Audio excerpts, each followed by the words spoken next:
Hey, welcome in and let's get started. We have a lot to talk about related to your future podcast. Now, you may already have a podcast or you want to start one very soon. Myself and Team SPI, we are here to help you. We've helped thousands of people start a podcast.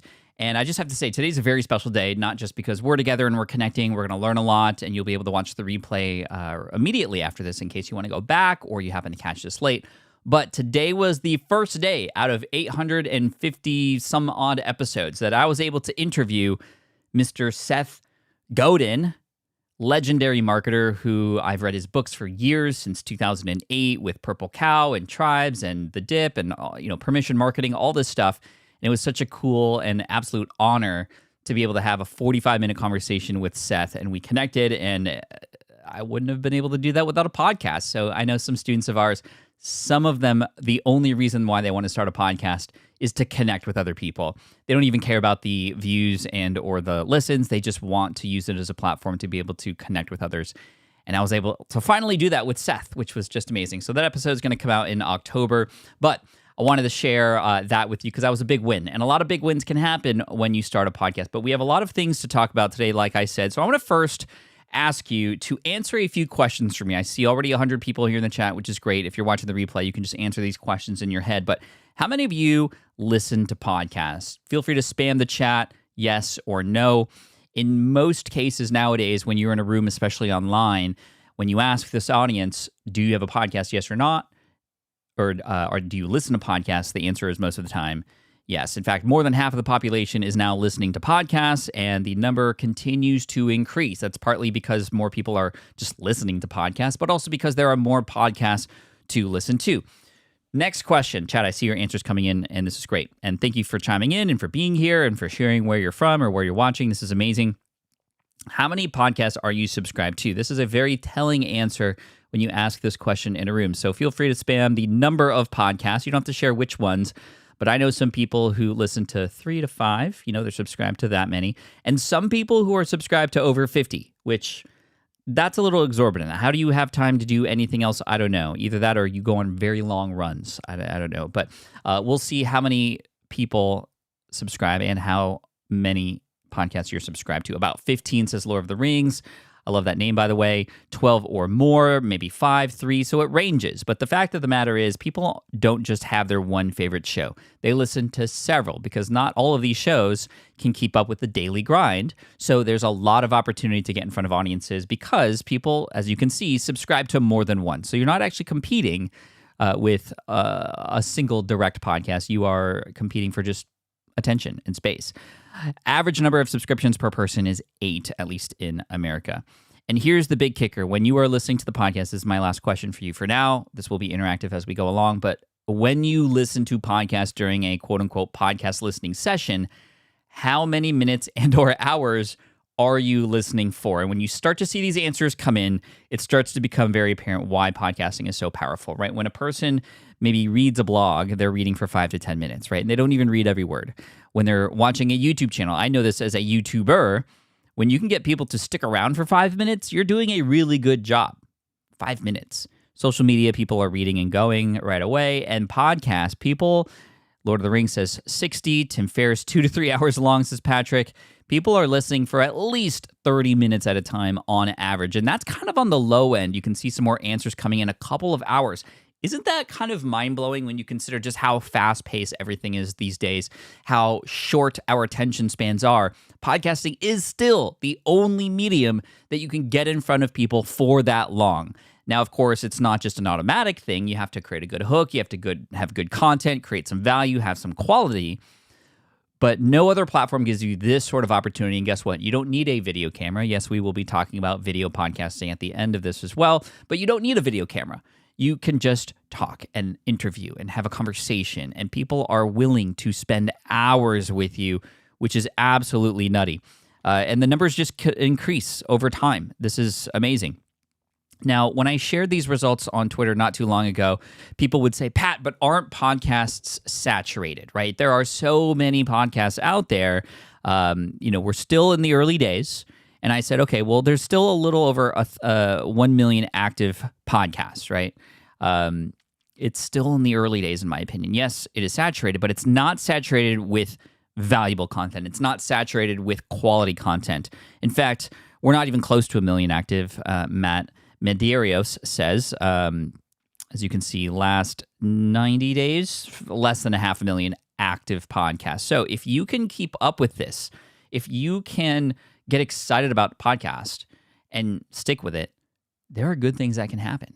And we're going to talk about some of those things. Now, if that doesn't excite you, I don't know what will. If that is eye-opening for you, if that is exciting, if that fires you up, let me see a fire emoji in the chat because we're about to get ready here. And while you do that, I'm going to share a few just easy, relatable ground rules here for this particular workshop. Number one, I'm about to fly at you with this information. I love this photo. It's one of my favorites from a retreat that my team and I had recently. Try to reduce distractions if you can. I know some of you might be at work. Some of you might be driving. Please don't watch while you drive. Some of you might be doing other things, but I have a lot of information to share with you. And yes, like I said earlier, the replay will be available. There's nearly 200 people now watching from around the world, which is amazing. This is going to be interactive. We're going to have a lot of fun. I'm going to ask you quite a few questions as we go. However, you will have a chance to ask some questions for me at the end too. And then finally, what you're about to see is, in fact, the kind of stuff that you could see inside of our course in the All Access Pass called Power Up Podcasting. It's served thousands of people to help them start their show, and I'm here to help you and have this be sort of a launching pad for you, whether you take advantage of the offer we're going to share at the end or not. You will come away with stuff that you will learn. And Eileen, thank you so much for joining Team Flynn Platinum. So what I love about a podcast is it's like a stage, right? And when you start out, your stage is going to be small, but a small stage is still powerful. Imagine being in front of 30 to 40 people like you see this gentleman in this room right now. You can still make an impact on people. You still have people's attention. That is very powerful. But a lot of podcasters, we go, oh, we only have 40 downloads. That's not a lot. That is a lot of people in a room to be with. That's a stage that you are on. And as you continue to grow, as people start to talk about your show and share it via word of mouth and on their links and socials, boom, now you have hundreds of people listening. And now you're in front of a presentation group like this. And then over time, you have 1,000 people. This is literally 1,000 people in a room. And that is me on that stage. This was at Chalene Johnson's event. But just to give you some perspective, when you have a podcast with 1,000 downloads, that is you on stage with 1,000 people in the room listening to you, which is amazing. Now, I once had a podcast that was not business related. It was a food truck podcast. Well, I guess in a way it was business related, the business of food trucks. And I started this show and it had 900 downloads per episode. And on the surface, in the world of podcasting, you might see that number, 900 downloads per episode. And you might think, well, that's not a ton of people. But when you think about the fact that all of these people owned or wanted to start a food truck, that they had very specific goals, that they had very specific needs, that there were very specific advertisers who wanted to get in front of this very specific audience, a niche podcast can be very, very powerful because it's not about how big the numbers are, it's how strong those numbers are. And a loyal audience can be built because, like we saw earlier, people are listening for hours at a time. So this podcast, which came with a website as well, was eventually sold in 2020, and I was very happy with that. But every week, we would come out with a podcast, and we'd have thousands of downloads of food truck owners, which was really fun. Now, the SPI podcast, or the Smart Passive Income podcast, many of you probably listen to, has a stadium full of people who listen every time. And that is not, that there's a lot of power that comes with that. And with great power comes great responsibility. So I hope with what I'm about to teach you today and the things that's going to help you launch your podcast or launch your existing podcast to the next level, you use these things for good, right? Because there are people who do these things for bad, and we're all good people here to serve the world in different kinds of ways with our superpowers, and I'm here to teach this stuff to you today. So podcasting, I once heard, was the best way to scale intimacy. When you think about the listening behavior of somebody, or even your own listening behavior, you're putting that earbud into your ear or those headphones on, and then you're going on a run, you're going on a jog, you're going to the gym, you're going on travel or on a drive. It is a very intimate way to have a conversation or have a person listen to a conversation, and it's just you and them. And that's the crazy thing about the medium. You're not on a website delivering this content where there are then ads and distractions and recommended videos and recommended feeds and click on this link here or sponsors, ads, blinking lights. You're doing your thing while you're listening, and then you have this voice in your ear. It would behoove you to be that voice for somebody else's ear while they are on their run, your target audience. And so I want to hear from you. What's your show about, or your show going to be about? You don't have to have the exact title, but I'd love to see it in the chat. Feel free to share it. I'm going to just shout out a few of you. and congratulate you on your existing show or your upcoming one. That will grow from here because that's the job of this workshop, is I'm going to help you. I'm going to help you in a few different ways today. Today, you're going to learn the only piece of equipment you need to sound like a pro. Yes, the sound of your audio podcast, even if it's on video, is very important. In fact, more important than the video itself. How to know what to podcast about so you don't waste your time. Specific strategies. I want you to be able to steal them and use them on your own so that you can construct the best interviews and stand out from the crowd. The number one element all episodes need to start with, and there's different kinds of ways to do that so that you can hook a listener in and get to that, what I like to call that phone in the pocket moment, right? That is when a person starts listening to your show, they commit to it. They put that phone in their pocket and they go on that run. They go on that drive. They go on the plane because they can't download anything else after that, right? So I want you to think about that magical moment. I see stories from other dads, says Tyler. Casa de Confidence podcast says Casa de Confidence. Moonwild Studio just came out with their podcast on the 8th. Congratulations to you on that. Do I have an applause? Do I have an applause for that? There you go. There's an applause for you and everybody else who already has a podcast. Mindset Fixes says David. Nice. Mary says Hospitality Stories. I love how niche these are already sounding. Now, what's cool about this is, again, most of you are not going to get a bazillion listens per episode, but you're going to have the right listens per episode that will attract the right brands, that will attract the right people, that will help you grow your business, get more clients, help you prove yourself as an authority, help you connect with other people in your industry. That is the beauty of the podcast medium, and you're all in the right place. This is amazing. Let's see what else we're going to learn today. You will also learn the secrets about the podcasting algorithm. Yes, there is search engine optimization for podcasts as well. And my number one ninja podcast growth hack, I'm going to show that to you live because it's the number one way that my students are growing their podcasts. If it's the only thing you do, it will work. And then finally, some monetization tactics as well. So my goal today is to teach you the best info so that you can get started. And again, like I said earlier, this is a taste of what we have to offer in our upcoming accelerator, which means you will have a chance to do your podcast and grow it and start it with other people at the same time with some help from us if you want it.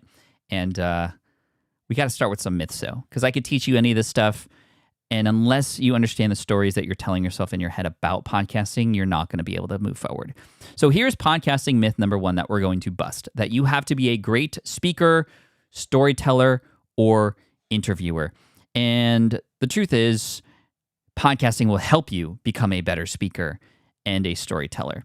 So I'm going to see if I can play this audio for you because this is the very first audio that I ever recorded. I need to, or I wanted to share this with you. It always is a little bit cringe for me to do this because it is a 2008 Pat Flynn, and that was, how long ago was that? That was 16 years ago. I didn't have a beard. I didn't have a lot of things. I didn't even have a family yet. And I wanted to start a podcast, and here's that very first audio file. I'm going to hope it plays. You let me know in the chat if it does. If it doesn't, that's all right.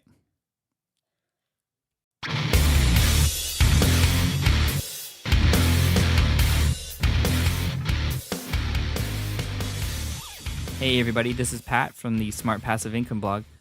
Thanks for taking the time to listen to this. I think that's so awesome that, you guys are helping me out, figure out all this new podcasting stuff. I'm actually... just bought a whole bunch of podcasting equipment for myself because, I listen to a lot of podcasts, so I figured, hey, why not do one? So, really, I really don't know what I'm going to talk about yet, so I just wanted to get familiar with all the equipment that I have right now and what it's like to post something online and hear what people think about it. So, you tell me, should I give up on podcasting now because my voice sucks so bad, or, should I talk a little deeper, or I really have no idea. It's so bad. So, again, just thank you so much for taking the time to listen to me. Keep coming back to the website. I got tons of information coming up in the near future. And let's make 2009 a great year for all of us. Let's make it the most profitable year we've ever had. And I'll try my best to help you get there. So wrap it up.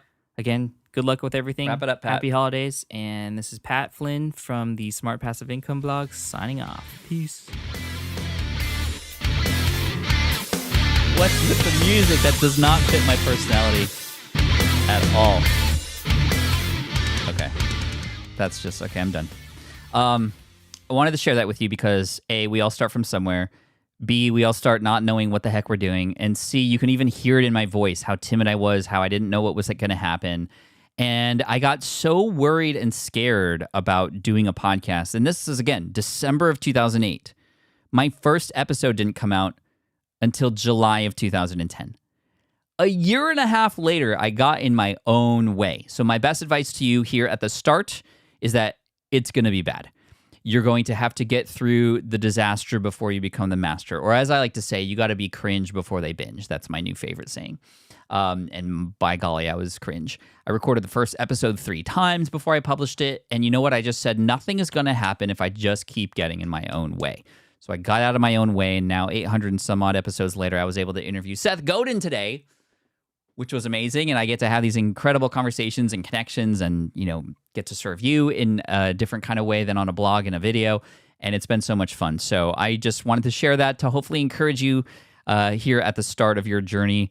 And it takes time. It takes a little bit of time, but it's so rewarding in so many ways. I now have several different podcasts that have come out, and some have been sold, and one with my son. Like I said, you get to meet some incredible people. I would have never been able to interview or get a chance to talk to Gary Vee if it wasn't for the podcast. Because I had the podcast, it opened up that opportunity. It has helped me generate more revenue. I'm going to talk about some monetization tactics, including a specific episode that helped generate this much revenue in a single month. One episode did that. I'm going to share with you the structure of that episode near toward the end. It's helped me build and connect with other people, build a community, and people show up because they feel like they know you when they're listening on the podcast. They feel like you just are picking up where that last conversation left off, even though it's the first time you've met. It's such an incredible feeling, and you will become a better storyteller, a better communicator as a result of your show. It is such a huge benefit. I would recommend every kid start a podcast because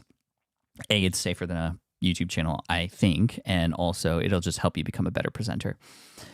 Podcasting myth number 2. I got one other after this. You have to podcast in a big niche to succeed. No, the truth is niche podcasting is the secret to growing faster. No, you're not going to have 1 billion listens, but you don't want 1 billion listens because that means you're spreading yourself too thin across too many different audiences. What an audience that is exactly who it is that you should be serving is what you want. Just like Phil, one of our students, who created a podcast called Scanner School. This is about those little handheld radios, like such a niche in a niche. It's not just electronics and nerdy things. It's specifically handheld scanner radios that like you can listen in on emergency lines and things like that. He created a podcast, and within just a few months, he was able to build a loyal audience. He had people show up to every live that he did on Facebook. He had people email him. Certain companies wanted to work with him just because he had this niche podcast, and he's been doing this for a while, and this was only 24 episodes in that he had something amazing like that happen. Sophie Walker, another one of our students from way back in the day, she has a podcast called Australian Birth Stories. She interviews moms who are going through childbirth, not like in the middle, literally of childbirth, but during pregnancy, after pregnancy, to help other moms. Although that would be interesting to interview during that. No, don't do that. But her podcast now has grown to become one of the top podcasts in all of Australia, and there are even organizations now in Australia, health organizations that use her podcast for continuing education credits. Like that is so cool. Thank you, Just Samson. I appreciate that. I'm always learning. I'm always trying to become a better communicator over time. This is Maria, who is in our All Access Pass and inside of SPI Pro, who started a podcast about plants. And she has now, as a result, launched a book because of that, which is really cool. Very niche, but she's killing it and she's doing awesome. All right, final myth here. You can't make money until you get a big listenership. This is, okay, people say, okay, Pat, I want to niche down, but I mean, then I don't have a number of downloads that then attracts sponsors. Big sponsors and sponsors that you hear on other podcasts like, I don't know, the mattress companies and those kinds of things. Yes, they want large numbers, but they're going for a general audience. You can get a lot of revenue from companies that are specifically in your space. The truth is brand loyalty is something of massive value to these companies. Case in point, this is Wojciech, who is a podcast host of the Fire Science Show. And he said, he just sent me this email. I've made it. Today I've signed a milestone sponsor deal for my show. Just wanted to share that I've made it. I just signed a blank yearly sponsorship deal for my podcast. And he's just getting about 600 downloads per episode. He's generating more revenue from his niche podcast with 600 downloads per episode than he is in his day job. that is amazing. So super niche. Not a lot of people who listen to fire science shows out there, but the brands who want to get in front of the people who do want to pay, just like they do at conferences and events. So just wanted to bust those myths really quick and open your eyes and ears and mindset to the opportunities that are available to you. So if you're ready to get going, we're going to get into the meat of this content now, the how-to. I wanted to share all those things up front with you, however, because the how-to wouldn't have mattered if you didn't think this was possible or that the opportunities weren't there for you, even if you are in a small niche. So type in the chat, let's do this, Pat, and we'll get started while I take a quick sip, because if you do use your voice, I will say, you will strain it. And it's important to stay hydrated. Yes. There was also this thing I learned over time called, I don't know if you can see this. It's called Entertainer's Secret. How do the makeup people do it? They do it like this. Entertainer's Secret. If you ever feel like your voice is going, Entertainer's Secret, available on Amazon, all natural, throat relief, hashtag not sponsored. But this stuff is good. Credit to Nicole Walters, who led me onto that. That stuff is magic. All right, let's do this, Pat. Let's do it. Okay, I see it. So first and foremost, we want to make sure we sound like a pro, right? How you sound is actually more important than how your videos are, because you can watch a video that's terrible all the way through with no problems as long as the sound is fine. But if you have a crisp video, but the audio is terrible, what are you going to do? You're going to leave. The audio is really important. So you need a microphone, right? You need a microphone. And we're at a point in time now where there is an expectation that the mic and your audio, the voice, is going to sound good. If your guest doesn't sound good, if your guest still sounds like they're calling in, that's fine. People are used to that on the radio. It's not expected that the guest will also have incredibly awesome audio, especially if they're just calling in or if it's like on Zoom or something. But your audio must be good. And thankfully, there's a lot of tools, and it's just actually really easy to do that right now. You just need a good mic. And that's Pat Pre-Beard once again. But this mic here in the middle is my favorite, the Samson Q2U. The Audio-Technica is great as well. Whatever USB mic that you can use like these to just at least get yourself up and running is great. You don't need to spend hundreds of dollars on equipment. This is literally the only thing you need. That one in the middle is by far the best. $62, I think it was on Amazon. I last saw it. And you don't need any boxes or anything like I have. I have like this giant box here, Rodecaster Pro, that plugs in this Samson or the Shure SM7B, and it requires cords and all this other stuff. It's too much. If you're just starting out, what's the lowest thing that you can get to sound great? It would be one of those microphones, the Samson Q2U. Now, as far as audio editing software, you need to record into somewhere or drag and drop for example, a recording into something or an audio file into something. You could start for free. I used GarageBand for the first 3 years of my podcast. Audacity is a PC friendly tool that you can use. It's also available on Mac too, but Audacity is free, and I have tutorials on YouTube for free and in our courses that you can watch on how to use those. And there are a million buttons in each of those programs. You just need to learn how to use like 6 of them to learn how to kind of slice your episodes, get rid of the mistakes, put everything together, and export it as an MP3. You're good to go. Cool. As far as recording interviews, you can use Zoom. If you use Zoom, be sure to use the setting where it's like for musicians so that it gets the highest audio quality. You can just change that in settings. I use Squadcast, which recently got acquired by Descript. I was an advisor for that company, and they recently got bought out, which is really cool. And it's amazing because you can actually just record a high-quality video and audio podcast with somebody on the other end. They don't have to be in the same room with you, and you can just simply begin to edit it in Descript right after, or take that and edit it in your other software. But I love Squadcast. It's probably the best recording software out there. There are other ones that are comparable, like Riverside, but I'm a big fan of Squadcast. I Am Wenji says, also using the Q2U. Such a good and easy mic. Yes, super easy to use. Just make sure the button, there is a... do I have it here? Yeah. So I have that right here. There's a button. How do I do this like the makeup people? Yeah. There's a button. Make sure it's on. I got to tell you, we get a lot of people who say, Pat, my mic's not working. We just say, is it on? Because when you plug it in, there's a light that makes it look like it's on. That just means it has power. Turn it on. Okay. It's a little piece of advice. Okay, and that's really all you need. You need your recording equipment and your recording software. And then, of course, now what? Now you need to know what to say or what to create content about. So let's create compelling content. And I would start from not scratch. Always starting from not scratch is great. And there's a lot of ways to not do that. You could use AI to get some help for topics and things that you could talk about related to, again, who it is that you're serving. It's important to know who it is you're serving. But I also like to podcast about what's already been proven to work. I'll often go from what works on my blog or what works on social media. What are the conversations that seemingly are getting a lot of activity on these platforms right now? Let's make a podcast episode about those because it's already been proven to be something that people want to listen in on. And if you can go deeper with them, if you can take that 1 minute TikTok that a person's blown up on right now and expand on it, do give credit to that if you do get inspired to use it, but then go deeper, put your spin on it, talk about it in your own position, in your own way. What are questions that people are asking you? If you have even an ounce of an audience already on social or especially on an email list and you're asking questions like, what's the biggest challenge you have right now? What's the biggest struggle that you just don't know how to get through right now? Boom. These are perfect ideas for podcast episodes that can then lend itself to maybe something even further down the road, a lead magnet or a course, if you will. Stories. I cannot tell you, this is the number one thing that I think podcasting is best for. It's for telling stories.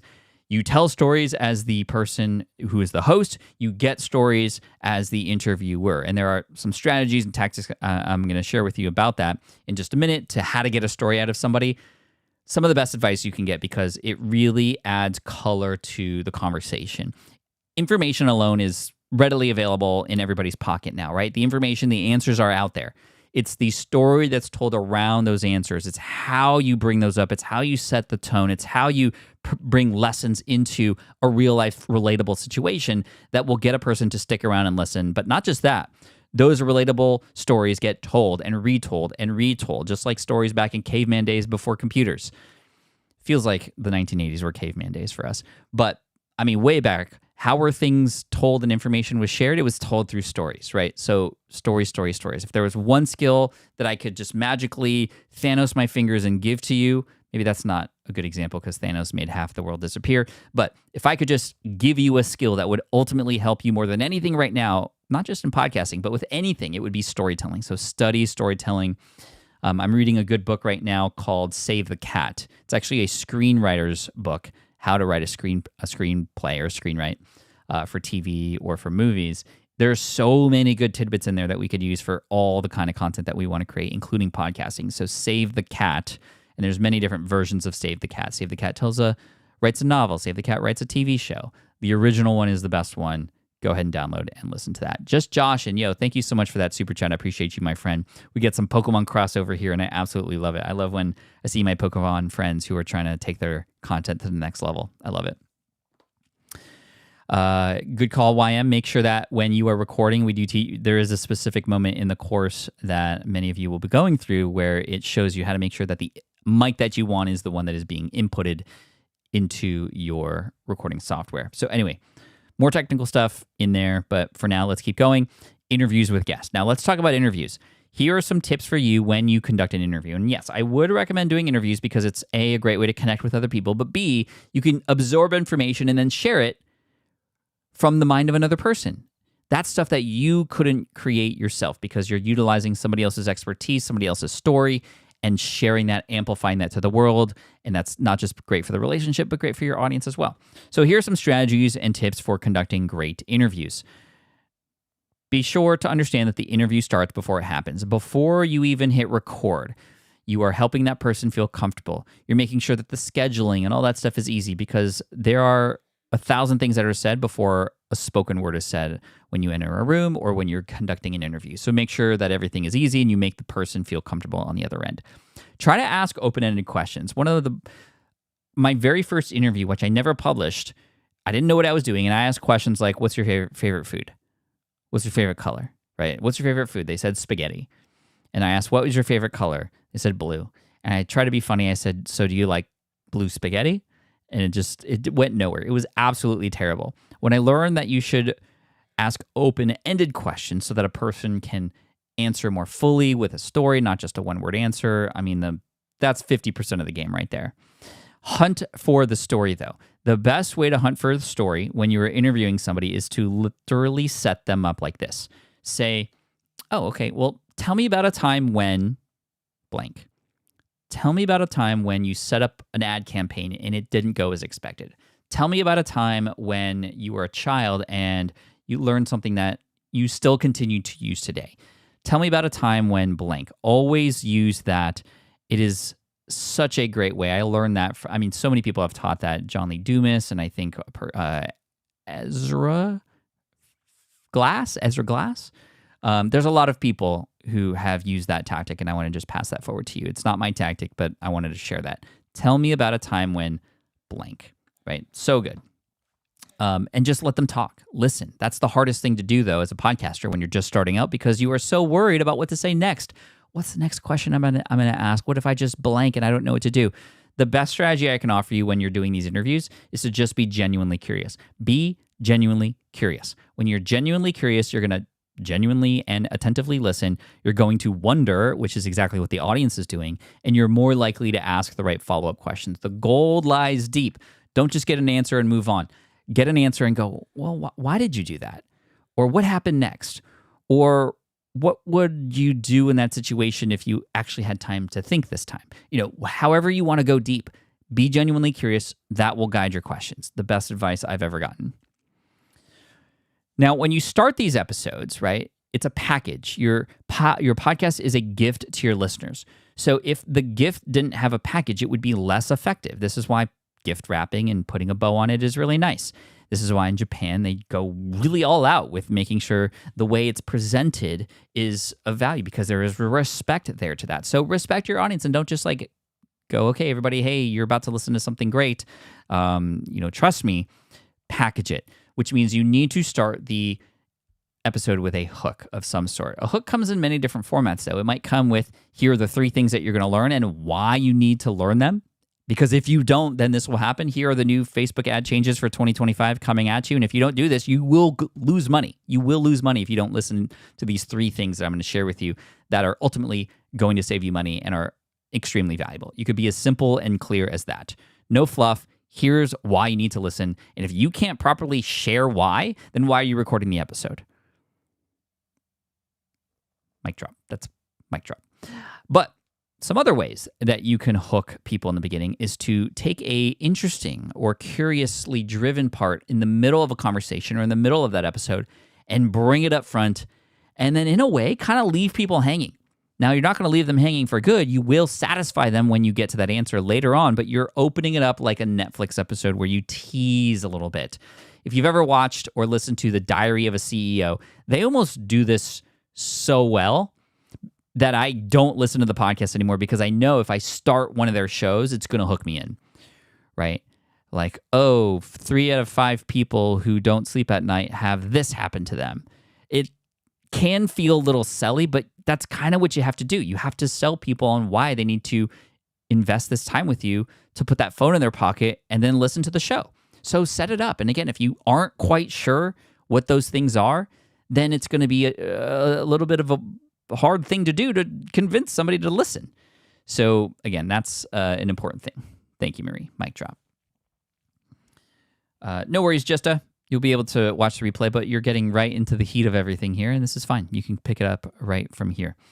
So start with a hook. Think about that. What is it that is a person's going to listen to in the first 30 seconds? You have 30 seconds. On a YouTube video, you literally have 4 seconds. But on a podcast, you have a little bit more time. You have 30 seconds when a person hits play to convince them to put that phone in their pocket to then go on that run and listen to your show. What are you going to share in there? That is the most important part of your podcast. Absolutely the most important part. Thank you, Samson. Appreciate you, man. I use Ecamm for any sort of visuals here and kind of flipping between slides and putting myself in and out. It says a minute here. You have less than that. What was the name of the game show where you picked one of the boxes? What was that game show? Behind that door, or gosh, I can't remember that show. Now, let's talk about, okay, you have your podcast. You've discovered a little bit about what to talk about. You do these guest interviews. You're doing them well. You're asking open-ended questions. You're getting the story out. You're producing a hook in there. Now what? We got to get heard, right?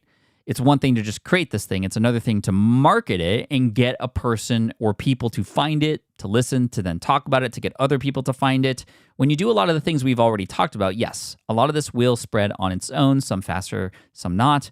But we need some place to launch this so that we can get heard. And that's where we at SPI really specialize, because we don't just kind of teach you how to start the podcast. We want you to get heard as well. And if you go through our accelerator program, you're going to see actually people are 2 times more likely to succeed going through our accelerator program, which is really amazing. And we'll show you when that all starts. It actually kicks off next week, which is cool. We'd love for you to be a part of that and love to guide you through this. We specialize in the marketing of the podcast as well, not just like the creation of it, because we want you to get heard even on day one. So how do you do that? Well, I don't want you to make the same mistake I did. You need to launch your podcast like it's an event. Yeah, let's make a deal. Let's go. So let's make a deal and keep listening. Launch like it's an event, because it is, right? I made the mistake and I did not do that. But here's what it means to launch like an event. You pick a date. You invite the party, you get the venue ready, you tease what's coming, and then you launch, right? So, yes, having a launch date. Yes, having a space or place where people can come together to either celebrate or to listen together or to at least kind of feel like they're doing it with other people. Get the venue ready. That means just get your show ready. You tease what's coming. You get people excited. Yeah, we are going to have lobster for dinner at this party. It's going to be amazing. You're not going to want to miss it. And then you launch this thing. You actually follow through with it, right? Thank you, Jim. I appreciate you. Don't make the same mistake I did. So what did I do? I launched with 1 episode. Bad. Yes. You record 1 episode. You want to put it out there, but you got to be smart about this, because think about it. If you're a musician and you want to get people into a room to listen to you, boom, you got them there. You've set it up. You hyped it up. You're going to play your songs. You go up there. You play 1 song and then you leave. You've got them there. You got them in the seats. It would behoove you to maximize that opportunity for people to listen to more. I just had people listen to 1 episode, and it was the introduction. So there was actually not any valuable content in there. It was all just like setup. People came because I hyped it up, and then they left, and many never came back. Thankfully, the loyal fans showed up, and many of you always do. But there's a lot of work that comes into getting a person to listen to a show. It's a little bit cumbersome. There's some friction there. They got to get their app. They got to find the podcast, especially if it's new. They got to download it and subscribe. There's a lot.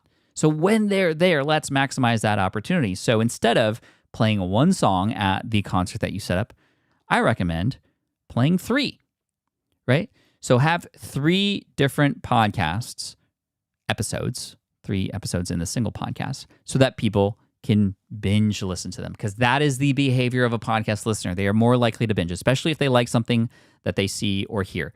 Now, here's the thing. The cool thing is you can have 3 different kind of subtopics within your niche. If you know who it is your target audience is, great. Maybe they're all trying to live their best optimized fitness and health life. Great. Episode 1 is maybe more of an introduction about you. It proves who you are and a little bit about your backstory. Still teaches a little bit about your ways and your strategy and your mindset, etc. But episode 2 is about nutrition, because you know that that's a very important part of your health and fitness journey, and you teach a certain framework for fitness and health and nutrition in episode 2. But episode 3 is about muscle building.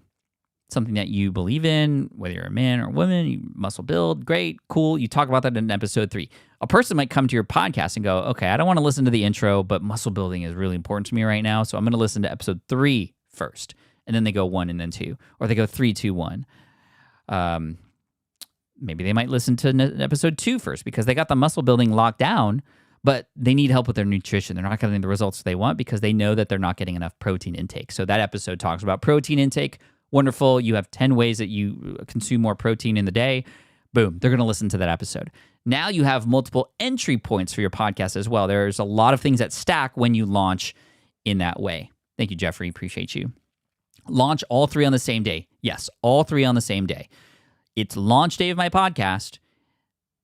You make that announcement, boom.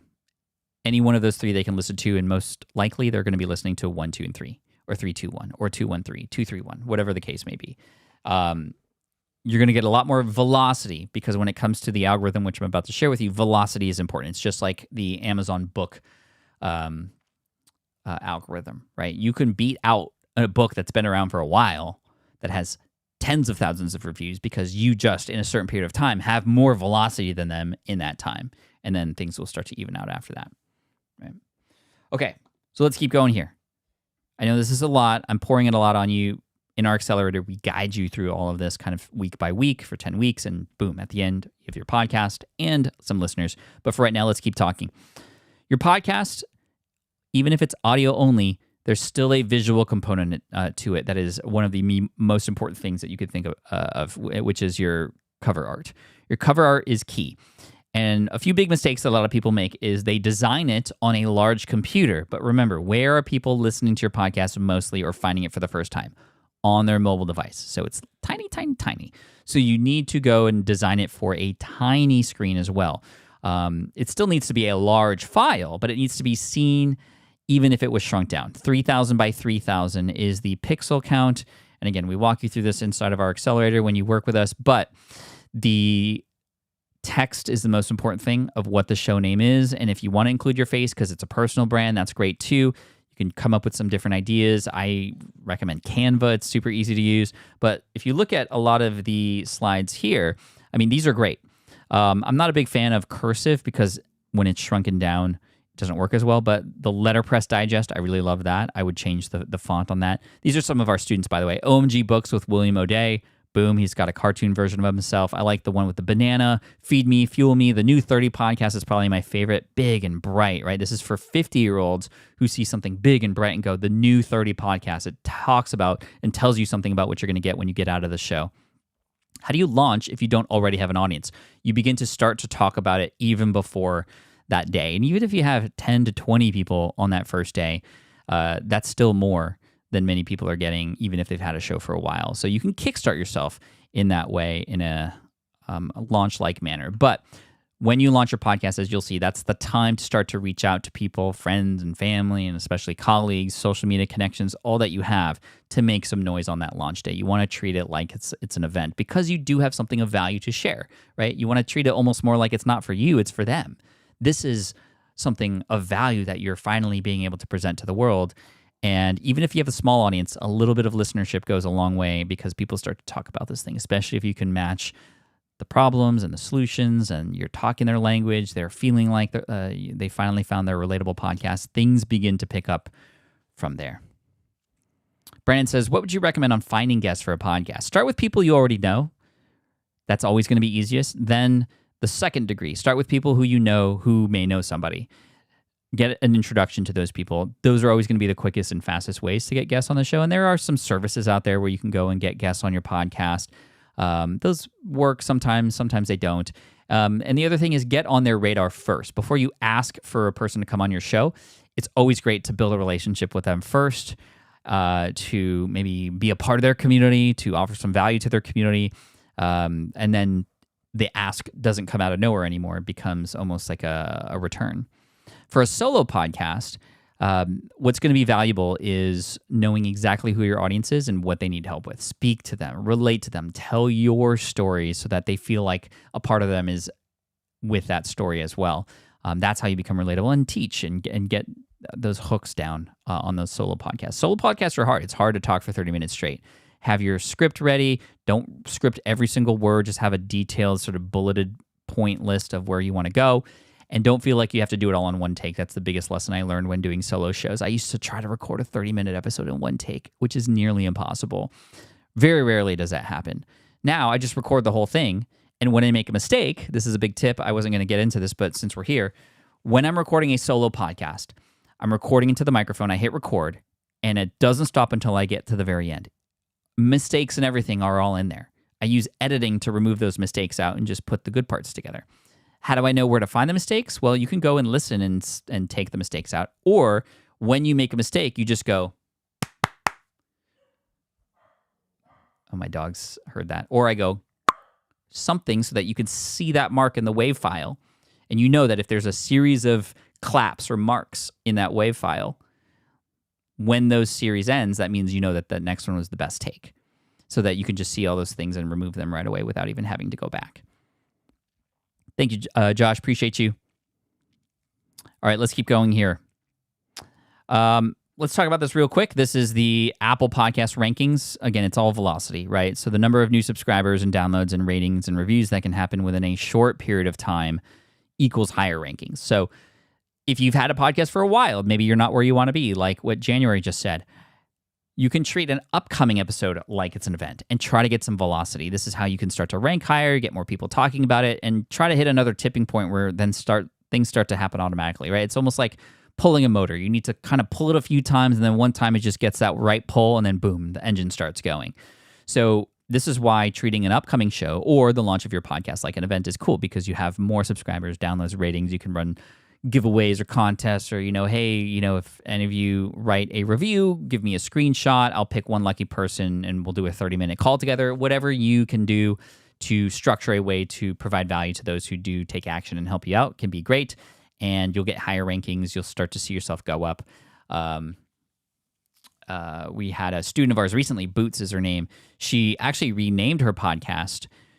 She has a podcast about heart surgery. And she renamed her podcast and kind of made a big deal about it. And she's now like the top 100 health podcast in the U.S. right now because of her show. And she's exploding. She's starting to see more views. She'd had her audience. She had her podcast for a while. Use the brand name change as an excuse to make a big deal about it. And boom, she's getting results. So yeah, Boots is amazing. We love all of our members and subscribers, especially when they do great things. Okay, we have a few more things to talk about. And this one is one that I know a lot of you have been waiting for, my Ninja podcast growth hack. Now, when I first share this with you, you're going to be like, really, Pat? That doesn't work. Trust me, it works. And I'm going to show you. Forums and groups, Facebook groups, LinkedIn groups, those kinds of things. These things work, but they don't work in the way that you might think that I'm about to talk about them. I don't even want you to consider like, okay, you have a great podcast episode. You know it's helpful for a certain group of people. So you go into these groups and you start talking about your podcast and even like summarizing your podcast to help them. That does not work. If you are from the outside and you come in and start promoting anything of yours in any of these groups, it's always going to be considered spammy, or they're just like, nobody likes to see a new person come in and just start like spamming their own stuff, even if it is valuable, right? So how might we utilize these groups to get a win on both sides, to have them feel valuable, but also have it expose our podcast? Well, I'm going to show you. I want you all to really quick, while you're here, let me know what your podcast is about or what niche it's in. I'm going to pick one of you, and we're going to do this exercise together. I'm going to show you live how to use groups. We're going to use LinkedIn as the example to structure a podcast episode that's going to help you build a relationship with these groups and actually get them to promote your podcast. They will do it. You won't even have to do it yourself. So I'm going to wait just a couple seconds while I take a quick drink of water here. Then we're going to go through this example together.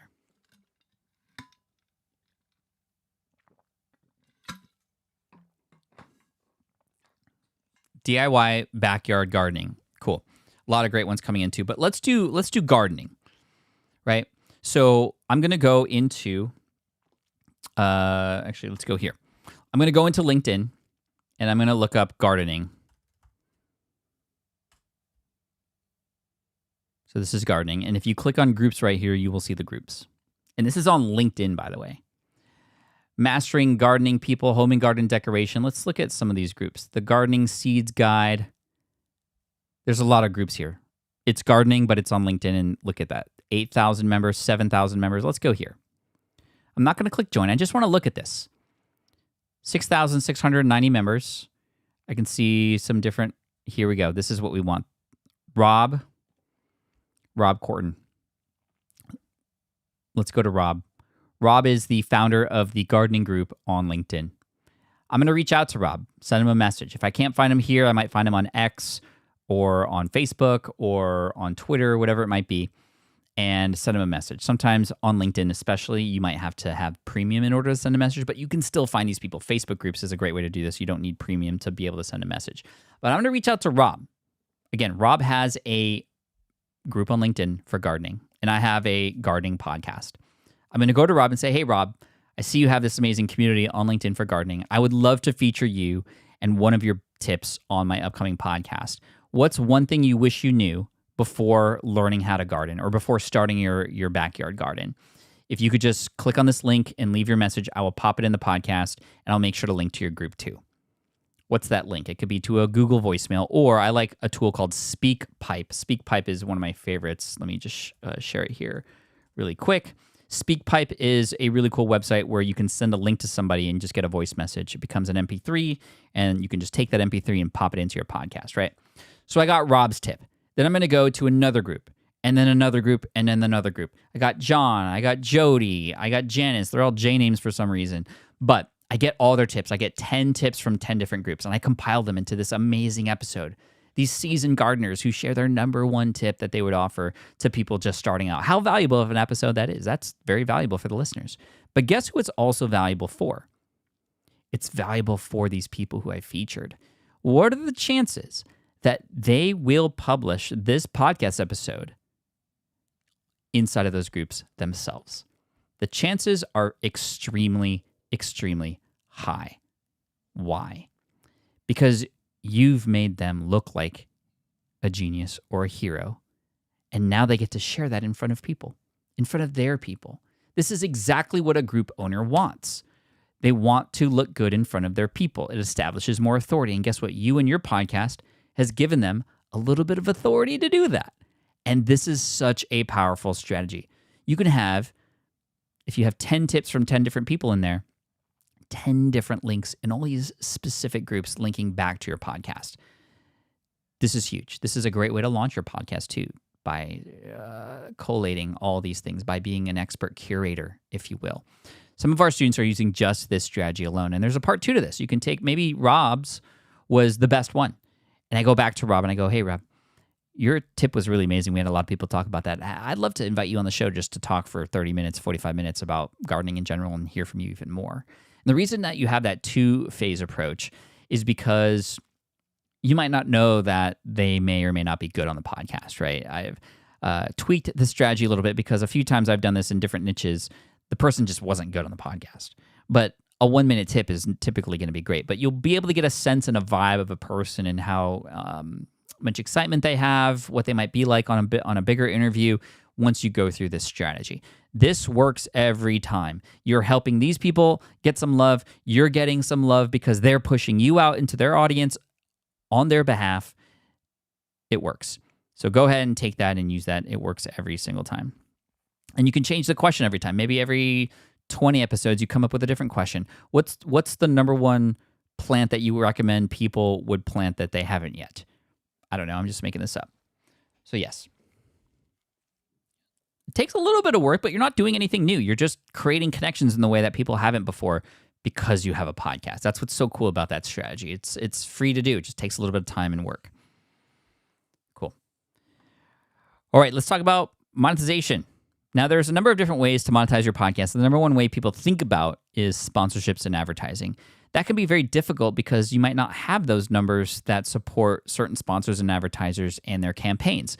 Now, like I said earlier, in the beginning of this workshop, there is a podcaster who has a podcast that has only 600 downloads per episode, and he's been able to generate more revenue than his day job because he connected with a couple companies that saw the value and how loyal that audience was. The Fire Science Show is the name of that podcast, and Wojcik is the guy's name, and he was able to position his podcast as one that would be more valuable than what a company would spend at an event where people are just kind of walking by and it, takes a lot of time and effort for that company to set up a booth there. No, he's getting more money on his podcast because he was able to position it as more valuable because of his loyal audience. So that's one way to do it. Yes, you can get sponsors, but there's other ways to do this as well. You could do affiliate marketing, where you promote other people or other companies' products and recommend them. You can get new students and customers for your own stuff. If you're even just trying to get one client or one new coaching student or one student for your upcoming course, whatever it might be, a podcast is a great way to do that because they're able to kind of get a sense of what it might be like to work with you before working with you. Much, much easier to do it than just text alone and video with all the fancy edits. No, voice is real. People can hear what it might be like to coach with you and then want to coach with you. You could sell into events and do things like that. And Patreon. Patreon is a model that a lot of people are using where almost like fans supporting that creator, and a lot of people are making significant revenue doing that because of just how loyal the fans are, which is amazing. Now, I want to share a podcast episode. This is episode 275, so it was a while back in 2017. This was coordinated to publish the same week that we launched Power Up Podcasting for the first time. So before launching a course, we had some beta students go through it, and I invited 3 of those students on who did very well onto the show. And I asked them questions to talk about their podcast, right? And this makes sense. I'm like using them as a case study, but I didn't ask them questions like, tell me why Power Up Podcasting was the best podcasting course you've ever experienced, or tell me all the best things about my course and why you would recommend it to everybody else. I didn't even have to do that. When you have a podcast, you can ask some really amazing transformational questions like this. Why did you want to start a podcast in the first place? So that's what I asked, and it became very real. Dr. B there, who you saw on the left, she was over 65 years old. She wanted to start a podcast. She had extensive knowledge with ADHD and working with people who were living with ADHD and how to help them. And she knew that she could start a podcast to help people, but she didn't know how. And then I asked her, why didn't you start your podcast already? What has been so hard for you?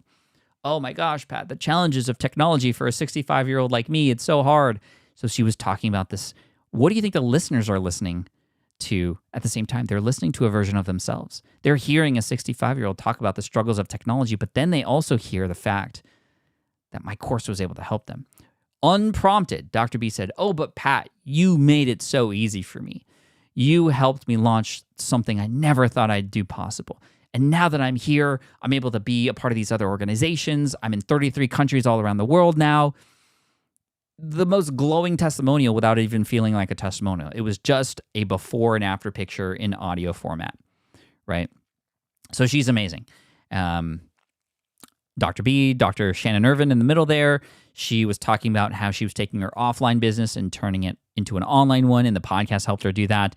Disney Travel Secrets, more of a business-based podcast where she was, Rob and Carrie, Rob was on the show talking about how his business increased 263% since starting the podcast. They got that many more clients. And so I was able to kind of, in one episode, touch across all these different objectives and obstacles that people had, and they were hearing it from somebody else, not me.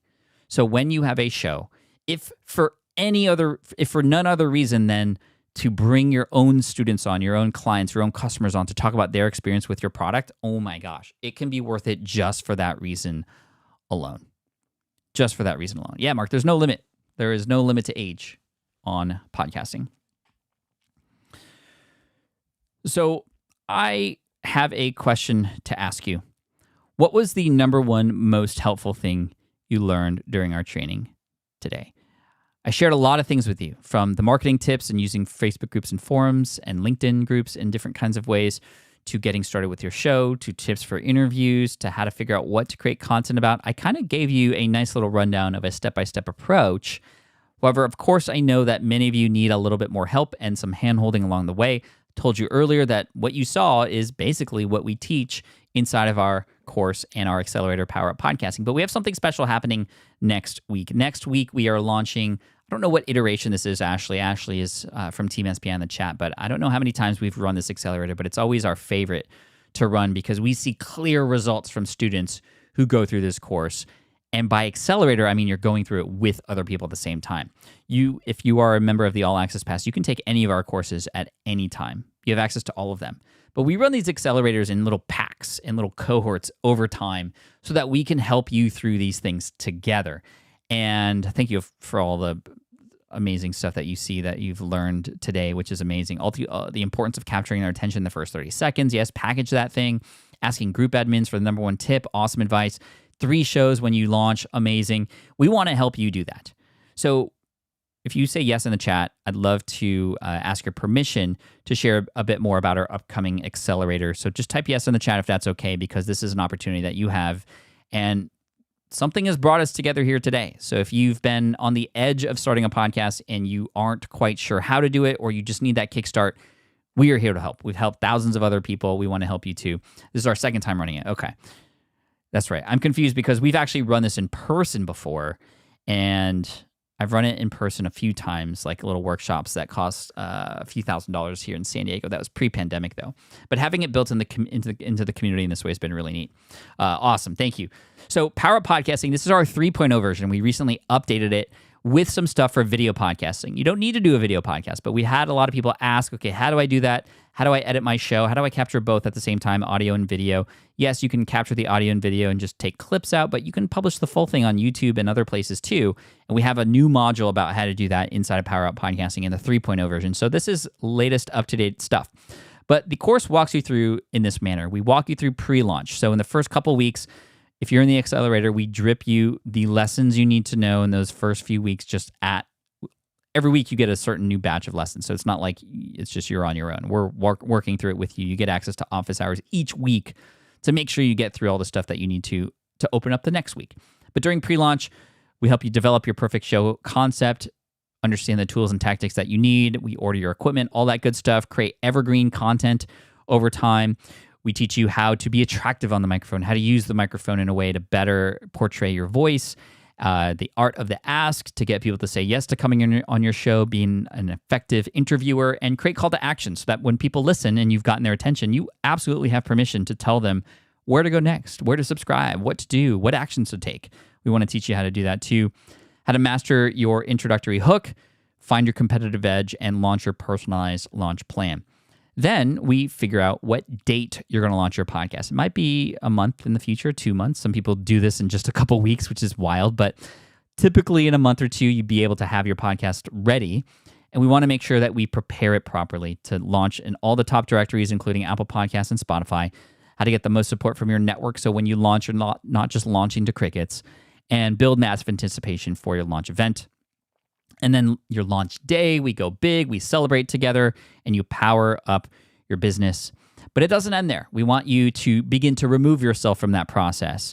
We also, inside of the All Access Pass, we give you access to the 2.0 version of the course to help you amplify and market and turn it into a business and a complete product.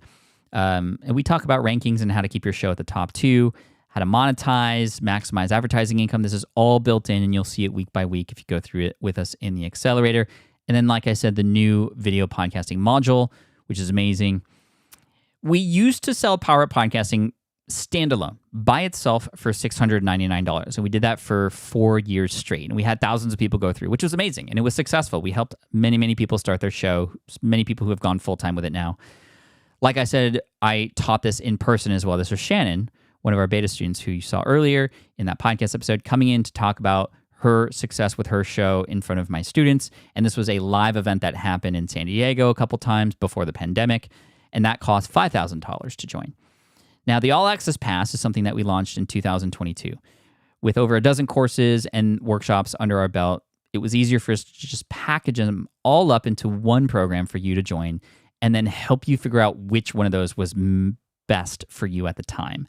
And when you finish one, you can go into the next and then the next and have them all without having to pay more. So you can get access to all of our online courses, including PUP and a dozen others, inside of the All Access Pass. You get access to an active community of other like-minded entrepreneurs like you. You get access to Team SPI like Ashley, and we have David inside of Pro and many others who are there to help serve you and guide you as well. We're not going to leave you on your own. That would be failure on our part. Guided pathways through our various courses so you don't get overwhelmed through them. And then, I keep talking about this, the accelerators. These are classes of people that go through a particular course together at the same time. And our podcasting one is happening next week. It kicks off with a kickoff introductory call on Thursday. So you have until Wednesday the 28th to sign up. So be sure to act now. I'll give you the link in just a moment. But inside of the All Access Pass, you can see all of our courses there, all the way from affiliate marketing to webinars to email, creating online courses, and of course, Power Up Podcasting, which is what you'll be working with through the accelerator. You can see that we once sold each of these for hundreds of dollars individually. But like I said, we wanted to lower the barrier to entry and keep them all into one place inside of the All Access Pass. So instead of paying what would be thousands of dollars to get access to all of these without the community, without the accelerators and the help, it really just comes down to what it is when you pay quarterly, $199 per quarter, which pans out to $66 per month. This is an absolute steal. And this is just enough to invest in so that you feel like there's skin in the game without breaking the bank. And it is our job to support you in there so that we keep you on. And you'll see when you go through this accelerator that it's going to be unlike anything ever that you've gone through before, because we are here, unlike any other community, with a team of people hired to help support you. So you can join today. and prepare yourself for what will be week 1 starting, well, no, actually, the kickoff is on Thursday, August 29th. The first week of actual work will be the following week after that. It'll be 10 weeks working together. Each week you'll have access to office hours to talk about the module or 2 that you'll be going through that particular week. You'll work through it with other people. It's all broken down for you. And like I said, people are 2 times more likely to succeed by going through our accelerator. We built it in this way. We completely changed our business model to be this because we know it can help you better. And it is proven. Bob Baker here recently shared that he passed 5 million podcast downloads. He was one of our OG students inside of Power Up Podcasting. 5 million downloads, 283 episodes since October 2019, which is amazing.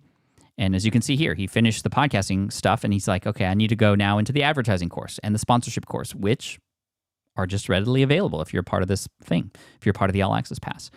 Rob Stewart here was talking about how much his business was impacted since starting his podcast. He was only a few episodes in to Disney Travel Secrets and already seeing results, which was amazing. He had to actually send clients away because he was getting so much traffic, which was kind of cool. Then he sent me a message saying how much Power Up Podcasting changed his life, which was amazing. Tina here says, the SPI Access Pass has provided me with a fresh perspective on small business entrepreneurship. This isn't just the accelerator. This is the group that you get access to and will have access to so long as you want to stay in. It's not just a membership. It has revolutionized my mindset, approach, and strategic thinking. With exclusive courses, live events, and supportive community of like-minded entrepreneurs, it goes beyond a typical membership. Leslie says, Pat and his team, this is in the chat actually. Thank you, Leslie. Thank you. I didn't ask you to do that. Respect, Pat. You've always delivered massive value to me. Keep crushing it. Thank you, Mark. I appreciate you. Everybody should listen to Mark's podcast as well. It's amazing.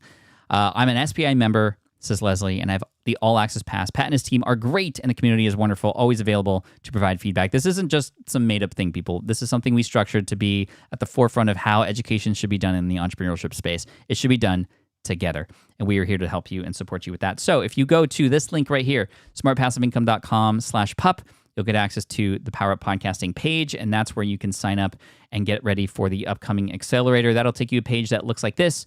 You can learn a little bit more about the course and all that's involved, but the Power Up Podcasting Accelerator runs from August 29th to November 7th, so that by the time the holidays roll around, you'll already have a show with multiple episodes up and running, and then be able to accelerate into 2025 already with an audience and some good stuff happening into the 2025 year. So really, really excited. Again, smartpassiveincome.com/pup is where you want to go. Sorry, I see the bars cover my face there. And thank you. This has been amazing. And whether you take advantage of the offer and to join us or not, again, it's a very, very low price for an investment into your future, into audience building, into trust building, into connections with other people in your space. We want to help you accelerate your results with that. And if we're not doing that, then we're not doing it right. Chris says the accelerator is excellent. Thank you. So yeah, we are here for you, and Ashley's here to support as well. I'm happy to stick around for another 5 minutes to answer any podcasting questions you might have or any questions about the accelerator. What if we already have a start with 25 episodes and looking to grow it? So Bunkle, a couple things you can do there, and Ashley can add to this. Many people who already have a podcast do actually get a lot of enjoyment out of going through our course, Power Up Podcasting. Since you are already up and running, maybe you don't need to necessarily go through the accelerator, or maybe you kind of join halfway through once we start to get into the marketing, positioning, all that stuff. However, some foundational stuff might be good for a podcast at your level to rethink about who it is that you're serving, what episodes you want to create, just to kind of set the tone again and almost relaunch, if you will.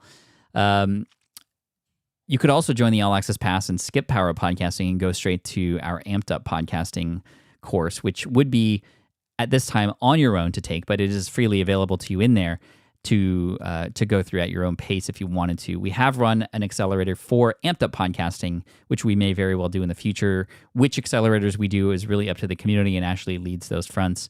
But yeah, it's just so fun to do these things together because you're more likely to succeed. Studies show that you're more likely to succeed. I think we all know and feel this when you're doing it with other people, which is cool.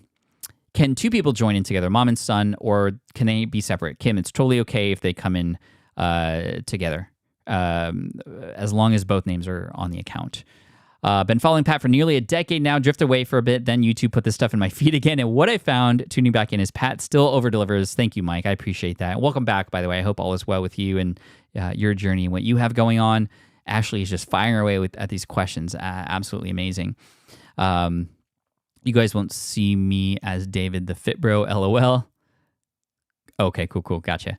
I've seen this podcast presentation before, and I get something new each time. Thank you, Alejo. We always try to add new and relevant things every single time, too. And, of course, the audience changes it up depending on what questions are asked, and also just the energy. But today was a special day. You got me at a really good time because I had just finished a podcast with Seth Godin. And if you weren't here in the beginning, I started with the idea or with this picture here. I'm going to go back to it really quick. But I had the absolute pleasure today interviewing Seth Godin. And Seth was just so fun to interview. He's just such a great storyteller. He always just has a way with words, if you've known Seth and his work for a while. And he was quite complimentary to having done this for now 15 years. I could tell he did his research. We never met before this.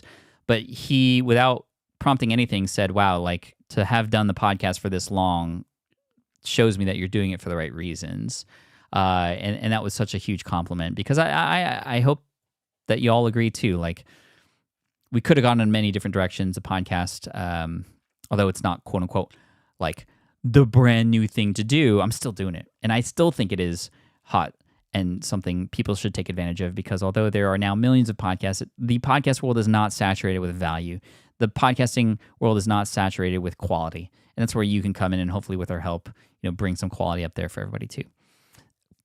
Guitar Mike says, what do you think about having subtopics within an episode? I think it's important to have a general topic so to bring people in, but to then divide that into smaller subtopics, I think is fantastic, right? You can do that in different ways. Some people have what they call segments, so a segment that repeats in every episode that a person can look forward to. So if you have a fitness one, for example, or maybe even for you, for guitar, it might be like a resource of the week, right? Hey, we're going to interrupt our program just really quick to talk about a fun resource this week, our resource of the week, and it's this, right? And it's just like a segment. You can even put a little jingle in front of it to have be like a repeated thing.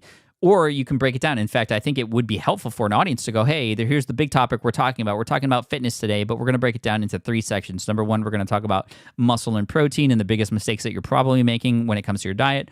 Number 2, we're going to talk about sleep, the thing that nobody even really thinks about, but is actually the most important thing. Studies show blah, blah, blah, blah. Number 3, finally, we're going to talk about techniques when it comes to your to weightlifting. So those are the 3 things we're going to talk about when it comes to your overall health. Let's get into it, right? So absolutely. Nice, Moonwild. Love it. Does the accelerator work with the YouTube course as well? So we have a YouTube accelerator that just finished or is just about to finish. I think Ashley answered this question right. But you get access to that. So if you wanted to in conjunction, kind of watch the tips and the strategies on building a YouTube channel, naming it, marketing it, shooting videos, how to edit video. If you want to do that with the podcast in mind as well, you can. Although I would recommend one thing at a time. Get your podcast up, understand who it's for, discover what particular pieces of content you should be creating, and then go and create them. And then you can add the video component on top of that later.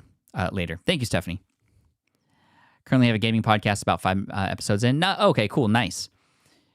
Yeah, gaming is huge, and there's a lot of big games I know that are coming out this year that could be fun to talk about, like the Indiana Jones one. I would love to hear a podcast episode about the history of that particular game because that's going to be a huge game. There's one that's going around the TikToks right now. I can't remember the name of it, but it has like some Japanese kind of style samurai thing, but he's like a monkey. What is that game? I don't know, but I've seen the visuals, and it's ridiculous. Cool. What do you think about a daily personal development podcast? David, I think a daily podcast could work if you can make it work. That's the biggest thing. People have tried daily because people like John Lee Dumas has done daily and has done very well. But he's had to make sure that he has his systems in place. And systems are a part of the things that we talk about in our course because we want you to have a system in place so that you're not just scrambling every time you're wanting to create a new podcast, but you have a certain set of steps that you do that makes the process easier and easier and easier each time. Daily means you're going to have to go through that process much faster. I like the idea of daily because that means you're getting more reps, but I don't like the idea of daily because you're going to have to be locked into that, right? You might try daily for the first month and then go into bi-weekly or something like that after that if you wanted to really like go hard. But in general, for all of you listening, once a week to start out with is good enough and great, in fact, with 3 episodes launched on launch day. And again, we help you coordinate and choreograph that launch inside of the course and get a personal plan for you.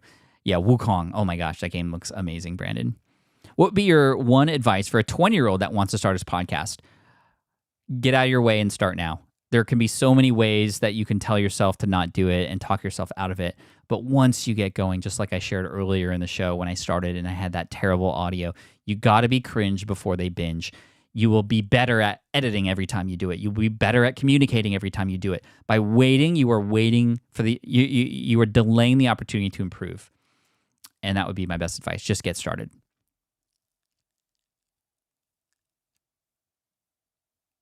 It's Wojciech. The podcast got me to take the entire family to Japan vacation for a month. How sick is that? Thanks for the guidance, bro. No shot. That's cool. So Wojciech from the Fire Science Podcast is here. He said, the podcast got me to take the entire family to Japan for a month. How sick is that? That is awesome, dude. And I love your story because it's really a case for niching down and succeeding. And I love that. So thank you for that. Ashley, I was confused. I was like, wait, the Fire Science show convinced you to take your family to Japan? I was confused, but we're good. All right, chat. I think link right here. This will be the last thing. smartpassiveincome.com/pup. The kickoff is next Thursday. We'd love to see you. We promise we're going to be there to take care of you. And if we don't, then we don't deserve your revenue because our revenue should be a byproduct of how much of service we are to you. And that will always be the case. And we want to be here to support you. We want to be a part of your story. We want you to come back to us in a year and go, Pat, it was that workshop you did on YouTube that changed everything for us, just like Wojciech just said. So we're here for you. Looking forward to it. Smartpassiveincome.com/pup. Do you need to script like YouTube videos while recording a podcast? No. You do need to know where you're going, though. However, when you're having a conversation, you don't necessarily need a script for conversation, but you still need to know, why are we recording this? Who is it for? What is the ultimate goal of this? And if you are doing a solo show, a bullet point outline list is good enough. And then it's like, okay, tell the Hawaii story. Boom. Then you just go into telling the story like you would tell a friend. And then you're like, okay, I relate it to the major point. And then, okay, what's the next bullet point? Okay, the Jeep I rented. Cool, I'm going to tell you about the Jeep and how it broke down and all this stuff and what we did to solve that problem, blah, blah, blah. Hasib, welcome. How big is the podcast business in Spanish? Spanish is a growing market. I don't know, I can't give you exact numbers, but more and more Spanish-speaking podcasts are coming out there, and those who are ahead of it now are going to win. I know there's a lot of even English podcasters that are looking to see how they might be able to get a translation of their podcast to other languages like Spanish. Depends on where your audience is and how you want to serve them. But yeah, definitely awesome. Last question here, UK Cigar Reviews. What tips would you have for finding new subjects week after week? AI is a great place to brainstorm. I wouldn't just take everything word for word, but it's a great place to start so you're not starting from blank. And so using AI and training it to offer, okay, here's my audience and here's the kinds of things they love.